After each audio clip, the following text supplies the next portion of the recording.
À la une également ce matin, les recherches qui se poursuivent en mer Méditerranée pour tenter de retrouver les boîtes noires de l'avion d'Égyptair.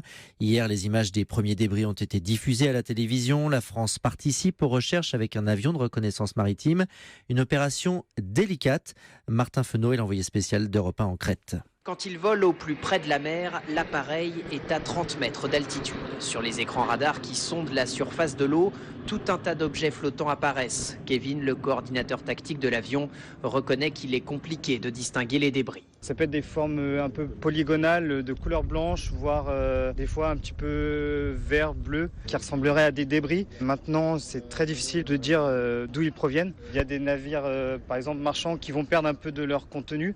Donc on peut tomber sur toutes sortes de choses en mer et c'est ça qui est difficile. Pour affiner le repérage, quelques-uns de ces marins du ciel sont équipés de jumelles. Mais là encore, ce n'est pas assez précis, constate Hubert, le commandant de bord, surtout parce qu'en ce moment, la mer est agitée. Quand la mer est calme, tout objet flottant va pouvoir être détecté. Par contre, quand la mer est plus formée, qu'il y a un petit peu d'écume sur la mer, la détection visuelle d'objets flottants devient un petit peu plus difficile. Ce qui a pour impact direct de ralentir un petit peu la progression des recherches. Mais par contre, ça n'arrête pas les recherches. D'ailleurs, l'avion redécolle dès ce matin, même si pour identifier les débris, il faudrait s'en approcher et les sortir de l'eau.